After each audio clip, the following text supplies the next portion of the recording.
Welcome to the Family Office, planning for the people who matter most.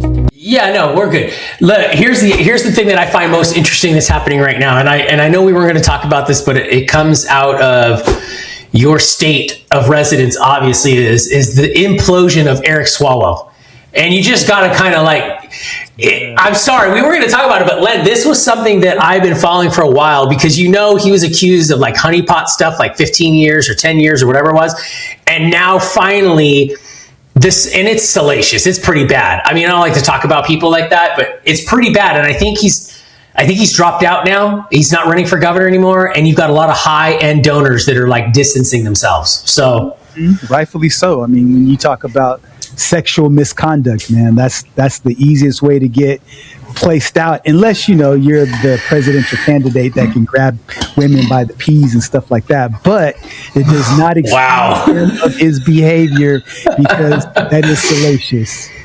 Yes. Yeah, we won't go into that side jab that you so eloquently threw in there.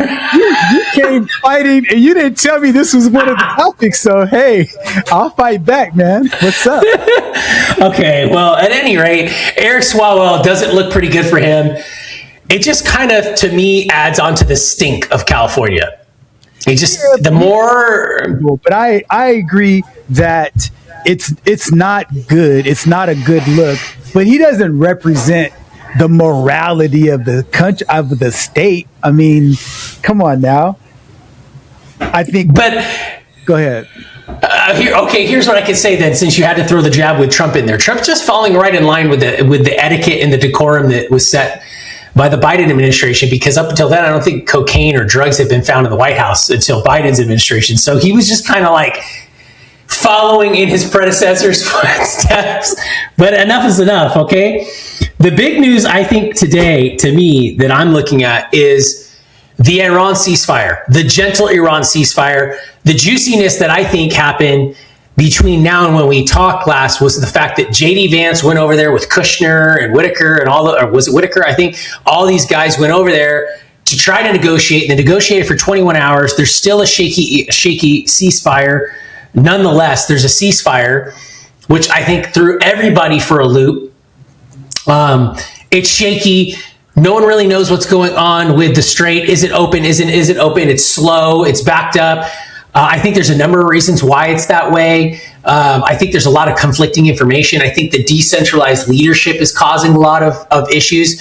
The fact that Trump is negotiating and that things are happening through Pakistan, I think is the right way to do it, just because I think it adds credibility to the words that are the information that might be coming out of Iran. But I think it also helps the administration or Team Trump, because now they don't have to go, well, see, and they are up against, fake news or fake media or propaganda news, but they came back empty-handed. I'm not surprised. I'm really not surprised. I didn't think there was going to be a deal on the first run, but the fact that we're here, I think it's a good sign, and I don't think the Iranians knew where they planted all the mines, and that's part of the reason why it's so slow to open the Strait, and they don't have the infrastructure or the vessels to do it anymore. But where are you at with this, Len? I don't think anybody saw it happening this fast. Maybe they did, maybe they didn't. Is it theater? Is it happening? Where are you at with it?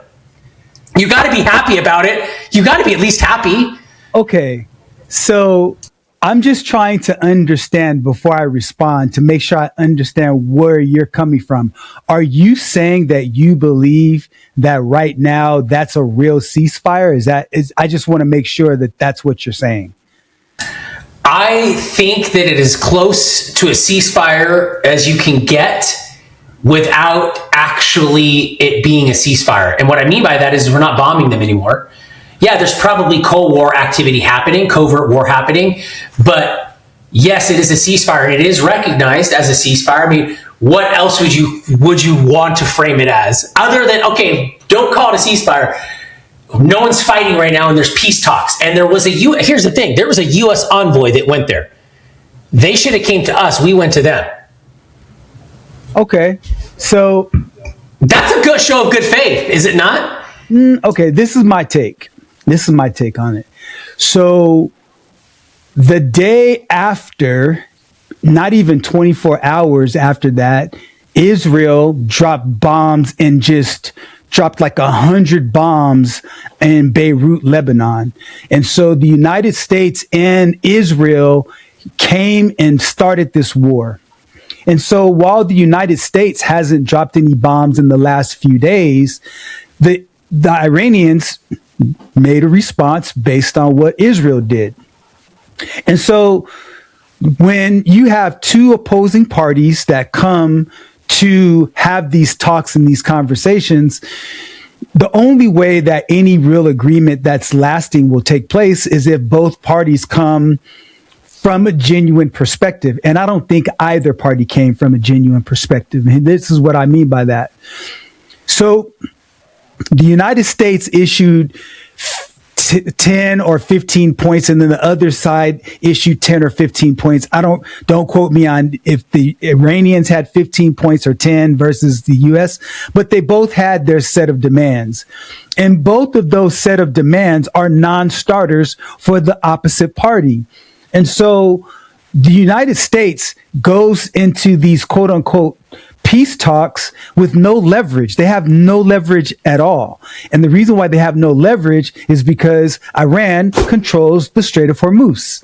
Now, the crazy thing is that there are some pundits out there that are saying that this is a great thing, that we're in a ceasefire and all of this, because we actually got the Iranians to open the Strait of Hormuz. Well, before the United States attacked Iran in the first place, the Strait of Hormuz was already open. Oil prices were stable, the region was stable, and the United States and Israel were the aggressors. So all of the challenges that we're experiencing right now are self-inflicted wounds based on bad information given to the President of the United States. And we made preemptive attacks on a country based on trying to go and negotiate something that was already in our favor before the war happened.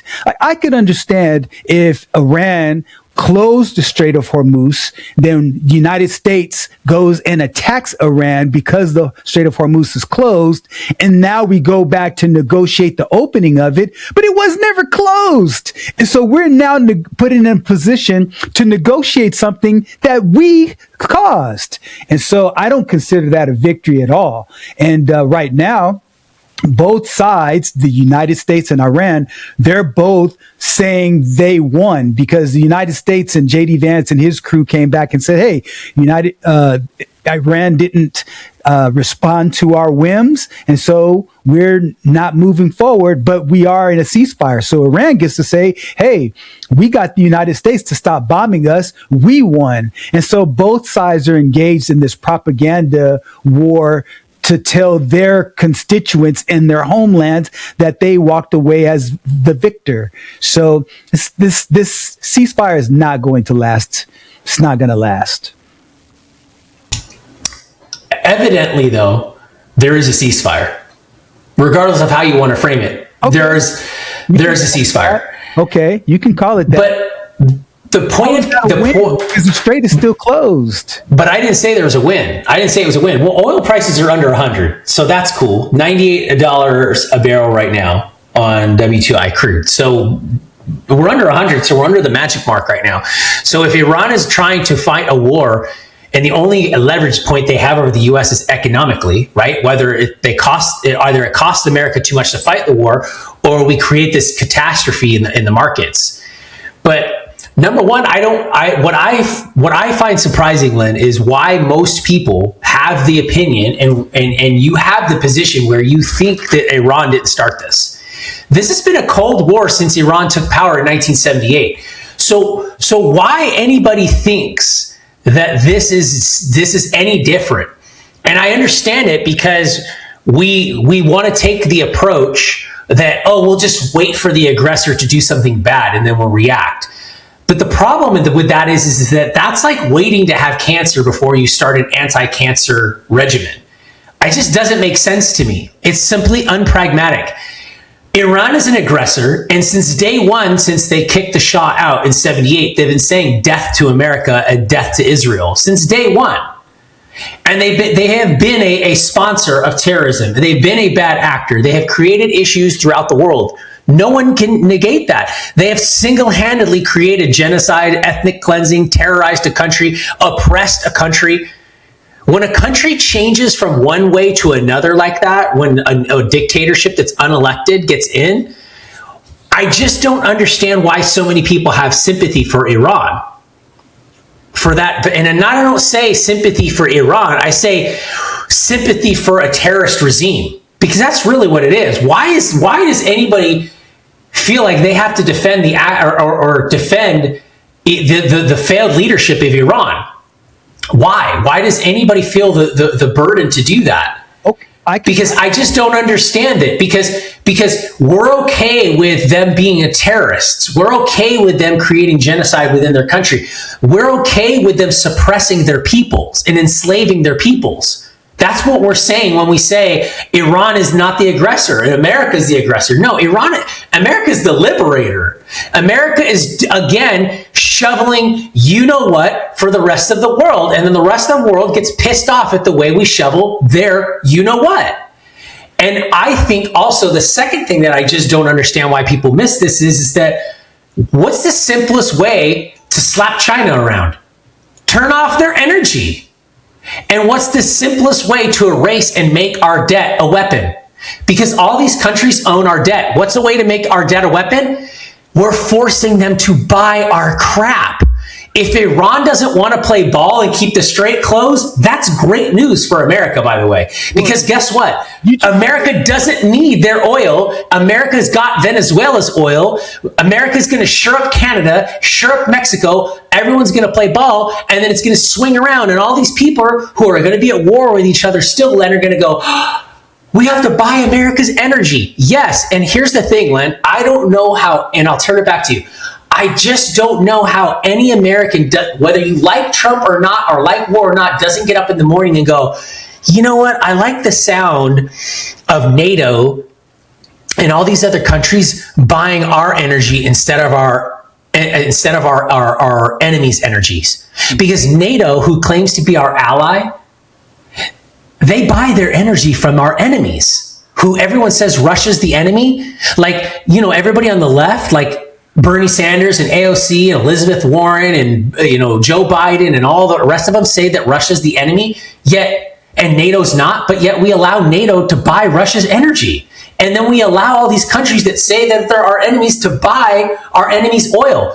This unilaterally dismantles the whole system, and everyone's mad about it. But the people that benefit the most from it are Americans. We should be happy right now.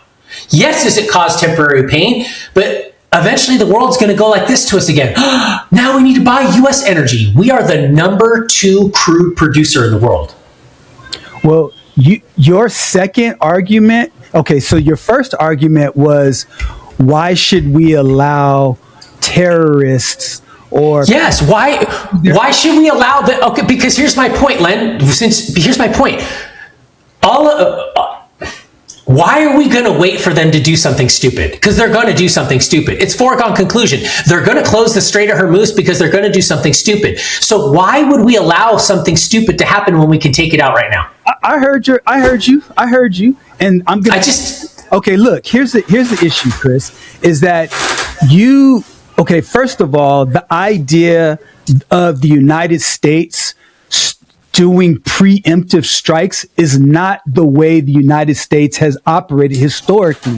But it wasn't a preemptive strike. Yes, we've been at war, but we've been at war with Iran since 1978. We've been at war with them. No, we have not. No, we haven't. So here's what I'm saying is that when you look at places like Somalia, Yemen, Afghanistan, when you look at places, all throughout the world, there are many countries, North Korea, that commit atrocities on their own citizens. And so, but we pick and choose who to be up in arms about.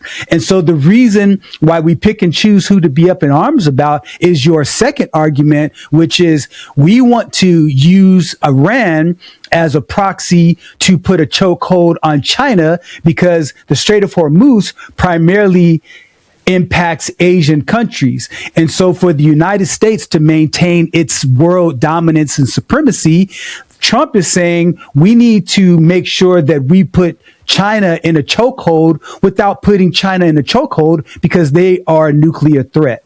Now, this idea that it's the same argument that Netanyahu used, is that Iran is a threat, and he's been talking about this for the last 30 years. And the reality is that we keep hearing that they're going to strike, they're going to terrorize. Now, has Iran been a pleasant regime since 1979? No. Have they been a terrorist organization? We can make arguments about that because of the Houthis and the other group. The name is escaping me right now. But Hezbollah and the Houthis. Okay. But Iran as a nation has not inflicted terror on other countries directly. They have not.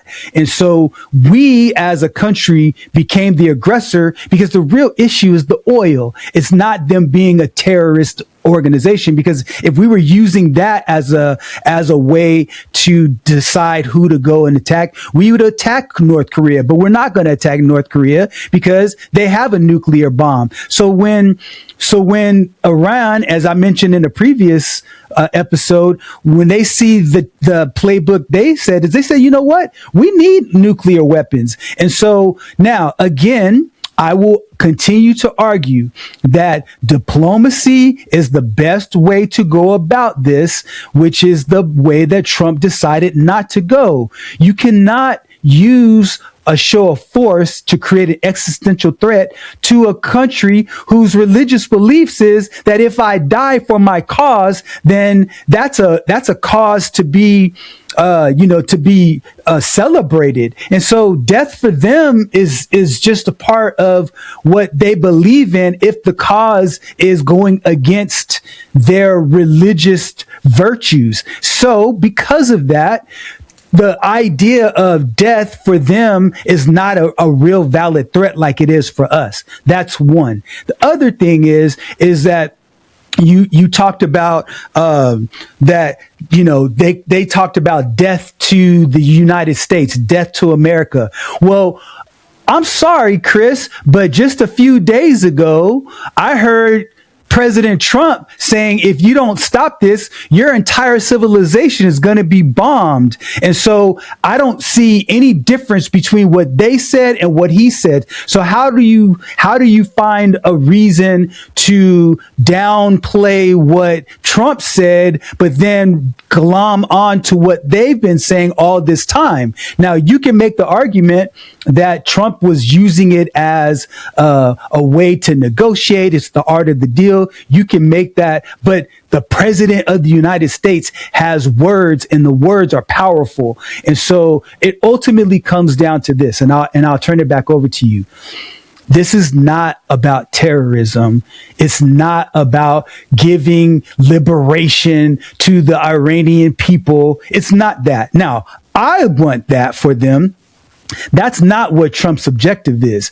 His objective is to make sure that the United States remains the number one country. And the way to do that is to put a stranglehold on China. And the way to do that is is to uplift us economically by saying, look, we've got our oil reserves and now we control Venezuela's oil reserves. And as a result of that, we're open for business, baby. So if the Strait of Hormuz is closed, then that creates an opportunity for the United States. Here's the problem, which is we have a relationship with our NATO allies, and that's causing a real problem for them. So we're going to talk about NATO. But before that, I want you to feel free to respond to what I just said, and specifically about terror, about Trump versus them saying death to America. I want to know how that landed on your ears, because I know I probably hurt your feelings. Well, you didn't hurt my feelings at all. But I'm glad that you are sympathetic to me. Well, here's the thing. I think the context matters. Trump has not been saying, or Trump does not go around saying death to Iran all day long. Trump said death to Iran because he literally was speaking, and he didn't say it in such a nasty way, the way the Iranian regime says, or death to America. He says it, he said it in, and here's where I have to come at it with Len, because here's the thing. Decorum stops when you're in a conflict or in military war. Hold on. Because Obama didn't start it by bombing the shit out of Syria and everybody else is friends with drones. He had diplomacy with Iran. OMG. What, sending $600 billion worth of cash is diplomacy, right? That was your money that went over there. And we talked about this, Chris. I'm not okay. Agreed with you. So it is not the same. So allow me. Okay. I know you're excited about it. I'll let you. All right. So here's the thing. Yeah, he said a whole civilization is going to be wiped off the face of the earth. It's sad. I don't look at that as Trump going, "Oh my God, how dare he say that?" I'm like, yeah, thanks for letting us know what our commander in chief is doing militarily. It's military. How can we act? How can we look at this and be sympathetic to the fact that he said that when he's just speaking the reality of what's actually going to happen militarily? To me, it doesn't make sense. Since World War II, the whole world got together, and that's why they created the international laws and created what constituted war crimes. Because do you think Putin and Xi Jinping and not violated that since World War II? Oh my God, man! Not, bro. Not in terms of war. You cannot say that. That is factually incorrect, and you know it. And so since World War II, the countries got together and they said, "Look, these are what constitutes war crimes."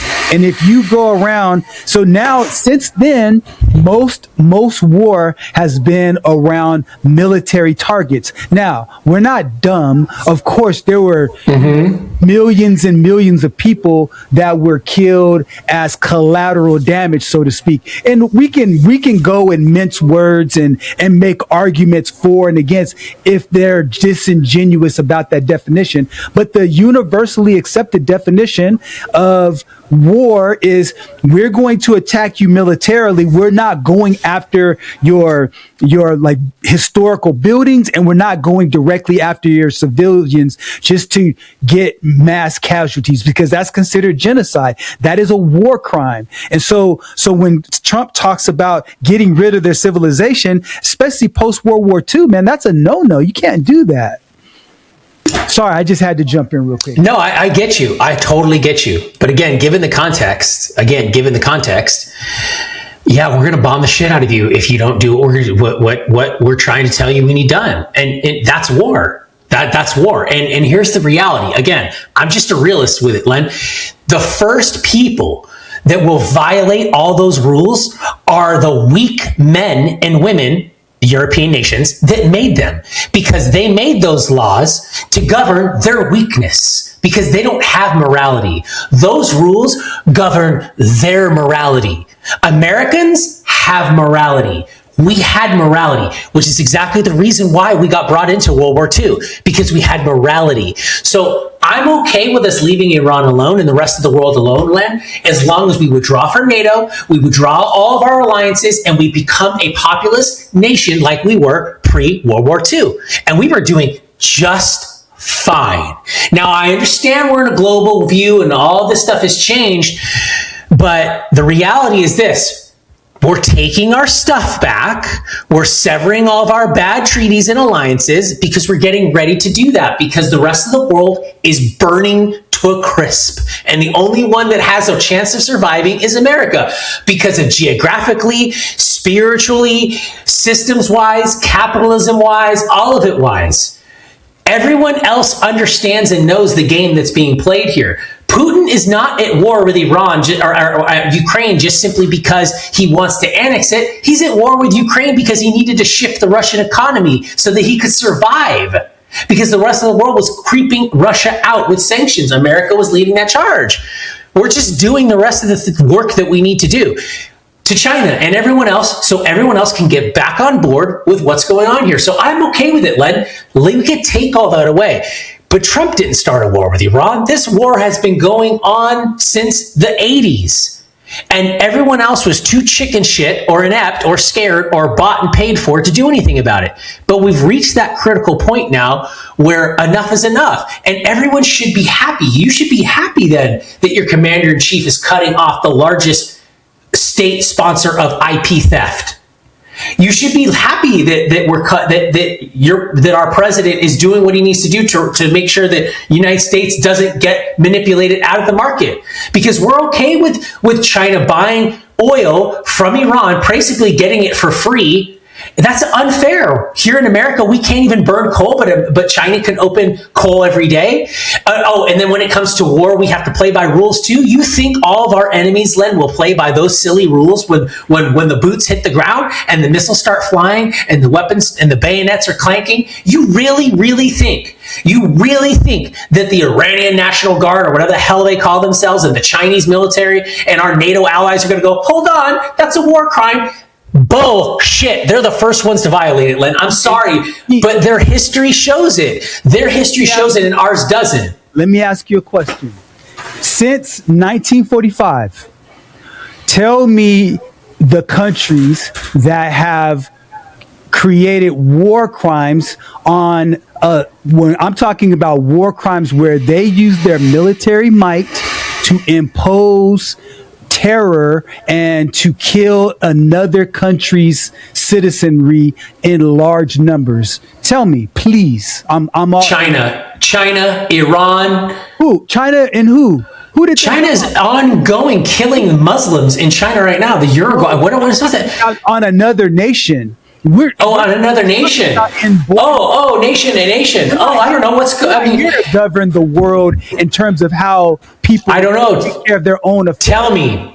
Tell me. There isn't any example. That's the point, Chris. Is that the United States since 1945 has been the number one aggressor throughout the world. Now, how? Tell me how. How are we aggressor? How? Okay, so we went into Afghanistan when we know that when our in New York, when the Twin Towers were attacked on September 11th. What about before? What about the World Trade Center attack that didn't take the towers down? Who caused that? I'm talking about our response. So when the trade towers were blown down, we know that it was the Saudis that did it, but we didn't do anything to them. And we used Afghanistan and we used Iraq as a scapegoat. And so when we went into Iraq, we used this idea that it was weapons of mass destruction. Turns out that was false. So hundreds of thousands of Iraqis were killed. So now we're talking Afghanistan, we're talking about Iraq, and then we went into Venezuela and we went into so many different places. You can't name another country that has acted aggressively upon another nation like the United States have. You don't have a response to that because there is no response. It's just a fact, Chris. Are we talking about other countries asking us to come in and police? Are we asking about shit? Or are we just ask us to come in and police? Did Iraq ask us to come in and police? Well, here's the reality. You know, we could talk about all those different situations all day long. We could talk about those situations. We could talk about those types of situations all day long. We can.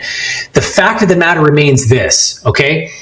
The fact of the matter of this remains this. I agree with you. I don't want any wars. I don't even want us to be involved in World War II. None of it. I don't want any of those wars, Len. I agree with you on that. But we are in the situation that we are in right now. And we created it. But we can go back and the creation of those events and circumstances, that's so far back, we don't even know where it started because there's been so many presidential administrations that have overseen so many different activities. But what I can tell you is this. When I look at what Trump is doing right now, it makes sense to me to get America back. And that's why I like it, because his strategy shows me a way, and I see the way that he goes, wait a minute, this is getting America back to as close as we possibly can to pre-World War II. Did you say, That's all I asked for. tell me what Trump's strategy is? So enlighten me, because Number one, get us out of NATO. Here's the thing. He said it since day one. Number one, get us out of NATO. Number two, fix our... How does Iran impact? Well, hang on. Number one, get us out of NATO. Okay. Number two, take care of our trade deficits because we've been getting pillaged for decades. And then number three, get our shit back, which is what he's doing, which is what he did in Venezuela, and he has to do it in Iran because we're allied with Israel and we're allied with NATO. You said get it back. What are you talking about? Are you talking about oil? Because that's not. I'm talking about getting ourselves back to recenter to where we were, because we bled out our income and we bled out our assets to the rest of the world for the last 40, 50, 60 years. That wasn't Iran's doing. No, it's not Iran's doing, but Iran is an aggressor. Iran is right, but Iran is aggressor in Iran, and Iran has to now. Unfortunately, Iran has been saying death to America and death to Israel, and we had the probable cause. Israel had the probable cause. Whoever had the probable cause, he said, "Look, this was going to happen. We went in, we struck it. It happened." It was the tail wagging the dog, man. Netanyahu's little lapdog. I don't think so, because here's the thing. I don't understand why everybody puts all the onus on Trump, like everything is his fault. Like, he's only been president twice, and he's been president. He had a term in between that, and you're talking about 50 years of foreign policy, 70 years of foreign policy. This is what I would say. All of the presidents have been the lapdogs of Israel. That is a fact. What I am saying is that Trump was supposed to come and be the tough guy. He was supposed to be the one to clear the swamp. He was supposed to be the one to change the course of history because he was the tough guy. But how is he not doing that? Right now? He is lockstep with Israel. That is not. I don't see that. I don't see it. $100 million. Those are Israeli. She's connected to Israel, bro. Like, it's so obvious, Chris. I don't see it. I don't see it that way. I don't. And I think everyone's going to be, Len, I think you're going to be shocked when you see it, because what president, look, I don't see it. What I see is someone who has been handed. Trump has been handed. You got to remember, Len, I don't know how people don't see this. Trump is the most modern president we have. Okay, right? He's the current president of the United States, and he was the president of the United States 4 years ago before Biden. Yes, so he's him and Biden have been the only two guys at the job for the last 8 years. Yes. 8 years, 9 years. Okay, cool. And we know Biden, who was an absolute not president. He wasn't the president. Nancy Pelosi, Chuck Schumer, all those guys were the president. Okay, cool. I don't understand why there's so much heat, Len, on Trump if he's only been there for, and what is this, 50, 60, 70, 8, how many presidents have there been? I don't even know. How many presidents have there been since World War II? Let's see. I got to ask. Okay. How many presidents of the United States have there been since World War II? And while you're getting that answer, So here there is. You ready? Go ahead. There have been 45 individuals who have been served as president of the United States, while Donald Trump is the 47th. Okay? Okay. Technically. Cleveland, non-consecutive terms, counted.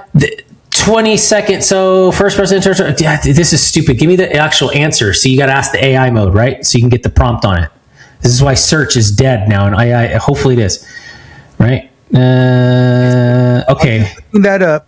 I want to give you a reaction to why people have been so down on Trump as it relates to this whole conflict. Because he came in saying that he was the peace president. And because of that, he said there were no wars and it's America first. So he said that he completely went against that. That's one of the reasons why his own base is saying, let's evoke the 25th Amendment, because he's not fit for office, because he's not a man of his word. And when you run as a president on a certain set of topics to completely, blatantly flip-flop on that, people are going to be very critical of that. I can't even believe that. I can't even understand, Len. Oh, I don't even understand the level of ignorance with that argument. dude, okay, Chris. That is such an ignorant argument. Len, I beseech, please. Let me ask you this. How can you even have weight in an argument where you're saying he came in and he said what he didn't say? And furthermore, how is it that there have been 14, this further underscores my point, Len. Why do we hold Trump to such a high standard and such to the coals, yet we have a history in this country of not holding any other president to the coals as we have Trump? There have been 14 presidents since... Here's the reason, Chris. Here's the reason. I am not here to tell you that, okay, so you're making a false equivalence. Let me explain what I mean. Help me understand eloquently there. Wait, what did you call that just then? What is it called? Equivalence. Okay. A false equivalence. Yes. Now, here's what I mean by that. On the one hand, your argument is that all these other presidents, they said that they were going to do one thing, but yet they did another thing. I'm not here to disagree with that. I'm not here to suggest that other presidents, and he's the first president of the United States that did something contrary to what he said he was going to do. I'm not here to argue that point.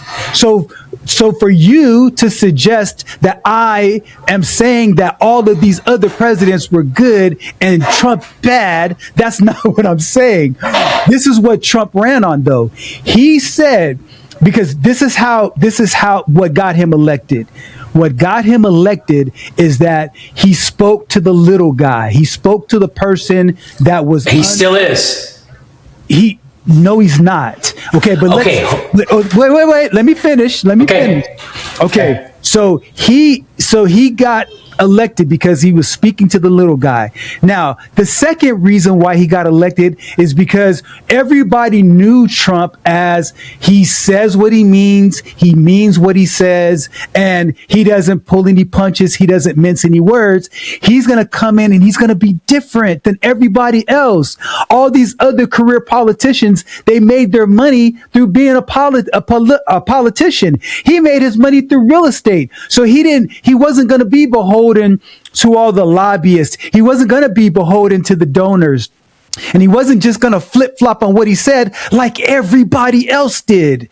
But what happens? He comes in, he gets into office. He's pretty tame on his first term. But then in the second term, he's saying what he wants and doing what he wants. And so what happens is he didn't clear the swamp. He didn't drain the swamp. He didn't do unlike everybody else. He's doing exactly what everybody else did. And so that's the reason why people are so upset, because he was supposed to be the one to make a difference, because he was outside of the system.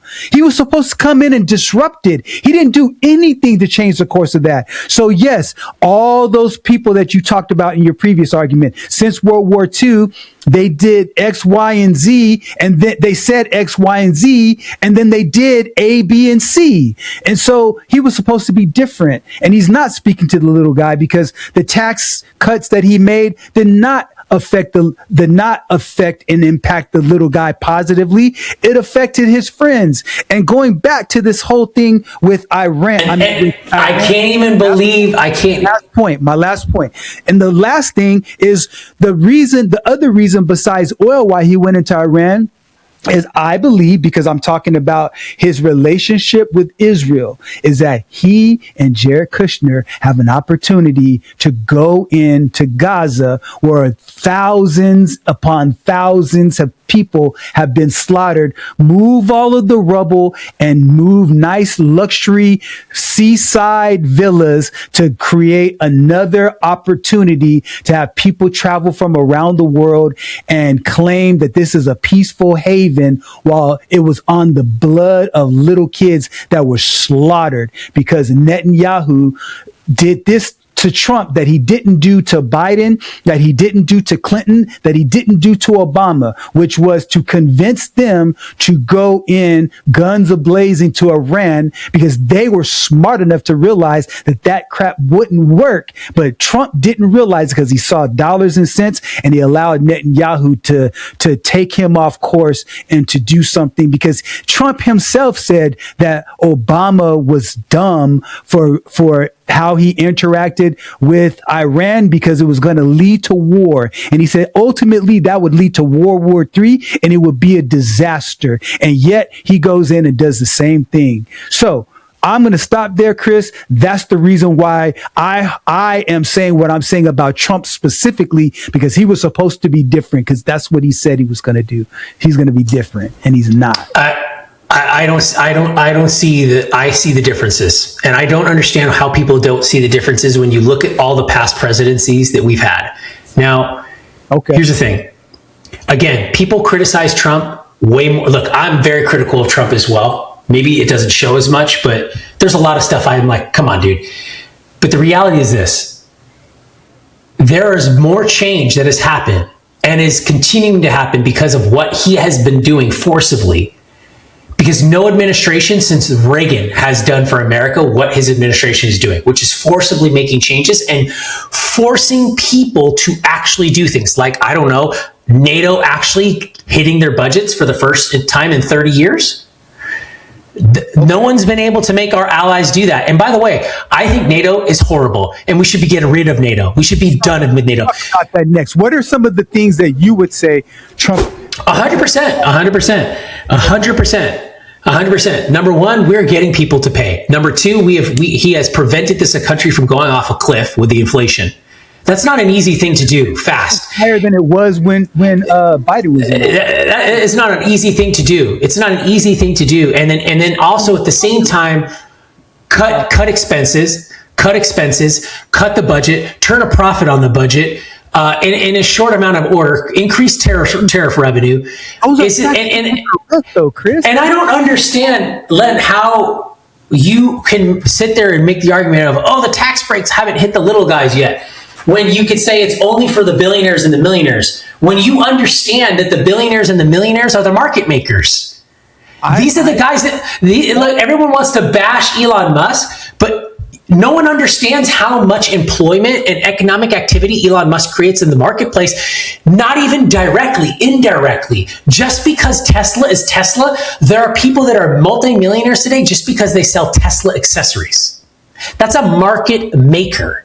Mm-hmm. So yes, Elon Musk deserves $1 trillion income or pay package because he's a market maker. He deserves tax breaks because without tax breaks and incentives for the people who are willing to take the risk like them, we don't have a job to employ someone who has a 401k and a salary and an HSA and does their annual HR meeting to get their benefits and play it safe and go out on the weekends with their friends and family and barbecue on the weekends and take all the holidays off and work 40 hours a week and have the 2-car garage or the 3-car garage with the 2 cars in the $500,000 community with them.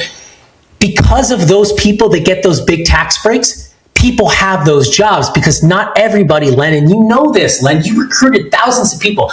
Not everybody wants to take the risk to create capital and to fail. Not everybody can wake up in the middle of the day and say, I'm going to risk $100,000 and go bust and go do it again. For some people, $100,000 is their life savings. So to say that tax breaks are only for his friends, that is so, I can't even believe you can even use that argument because you know those, hold on. Because you know those friends make the jobs for everybody, for the working class. And if those guys can deploy capital and innovate and grow, then the cost goes down and the taxes go down and the paychecks go up. And that's the system. And guess what? President has been unilaterally creating systems and restructuring and cutting the red tape and allowing capital to be redeployed more than any other president since Ronald Reagan. Donald Trump. And what has Trump been saying since the beginning? I'm going to tariff the crap out of everybody. I'm going to get rid of our trade agreements. I'm going to pull us out of NATO. I'm going to make us energy independent. All of the things he said he's doing. Now, here's where I'm going to come in and give you the gray area. Yeah, I'm going to give you the gray area, and then you can jump in. Here's where it becomes gray for a lot of people, and you got to understand the nuance. Situational awareness. He still is the president of peace. But for you to make the argument to go in and say the only linchpin that anyone has on Trump right now is the frickin', we went to war with Iran. No, we had no choice because, and here's the thing, if you're going through a protocol and you're getting treated for cancer, and all of a sudden that protocol stops working, and your doctor at the beginning of that protocol, Len, said, no, absolutely no chemotherapy. I'm the anti-chemotherapy doctor. But then all of a sudden we get to certain results in our cancer curing treatment, our protocol to make you remission of cancer. And all of a sudden the doctor goes, guess what, Len? We have to change courses to get 100% remission because it mutated or moved this different way. And now we have no choice. We have to use radiation. Are you going to say no? Or are you going to say, you know what? I thought we said no radiation, but I get you, Doc. The rules of engagement changed a little bit. Of course, the rules of engagement changed. The aggressors changed. The chessboard changed. This, Len, right here, the war, I don't agree with the move to go to Iran and go to war and whatever conflict we're doing, but I agree with it in the sense that this is the move you make, the piece you sacrifice to kill the other opponent's queen. That's this move. Going it back to you, Len, because I know, and we're coming close to that time, but next week, I promise we're going to talk about the mental health crisis in America. You're not going to miss that because it's huge, but go absolutely right back at you. All right, brother. Okay, so the tax break thing. Okay, so let me be very, very clear. I agree with you that entrepreneurs and market makers should be incentivized by the tax code. You will never, ever hear me say anything to the contrary of that. But that's not what I was referring to. What I said specifically is that Trump ran on protecting the little guy. He didn't run on saying, hey, I'm going to create tax breaks for the rich market makers so the trickle down ends up impacting the little guy. No. That's not what he ran on. He ran on being able to help the little guy. And so when you look at farmers, I would consider everyday farmers, not Monsantos and stuff like that, as one of the little guys. The trade tariffs really wreak havoc on them. Okay, hold on. Since you're saying that, okay, great. You're talking about farmers. Awesome. I live in Texas. Do you know how atrocious it is for U.S. domestic beef farmers? Because Australia and New Zealand has outlawed the import of U.S. beef, but we import their beef and put it at a discount. It's cheap. Len, I do this because I'm frugal, and you know that. We're both frugal. It's cheaper for me to buy filet mignon. Len, this is tragic. Listen to this, Len. This is tragic. This ought to be a tragedy, but Trump's doing some things about this, but nobody has. It's cheaper, Len, for me to buy 100% grass-fed and grass-finished filet mignons from New Zealand than it is for me to buy it from a local ranch up the street in Texas. Okay. That is criminal. Okay, I agree with that. But that's a different argument than the fact is that tariffs, like, for example, soybean farmers are getting hosed right now because Trump imposed tariffs on soybeans coming from... You know we shouldn't be eating soy anyways, Len. Soy is very bad for you, and you know that, especially for men. But look, there's a place for soy, especially for that soy farmer to continue to make a living. I agree. That oil is bad, and we should only use green energy. So therefore, let's stop all the oil production and coal production. No. Okay. You know. So Len, I am 100% with you on the tariffs. I'm 100% with you on that. Go ahead. And so within that vein, Chris and I set up this platform so you can see in real time people who vehemently disagree with each other, but we can still be civil about it. We can banter back and forth, but we don't use it as a way to think ill about the other person. Chris has love for me. I have love for Chris. We disagree with things. We can agree to disagree, but we can still have lively discourse. So find some ways to do that with each other. Until next time, we appreciate everything in terms of liking and subscribing, like Chris said. And please feel free to leave some comments and we'll go from there. Take care, Chris. It's always nice talking to you, man. Peace out, bro. Conversation has given you clarity on your next steps. Please share this episode with someone who's walking the same path.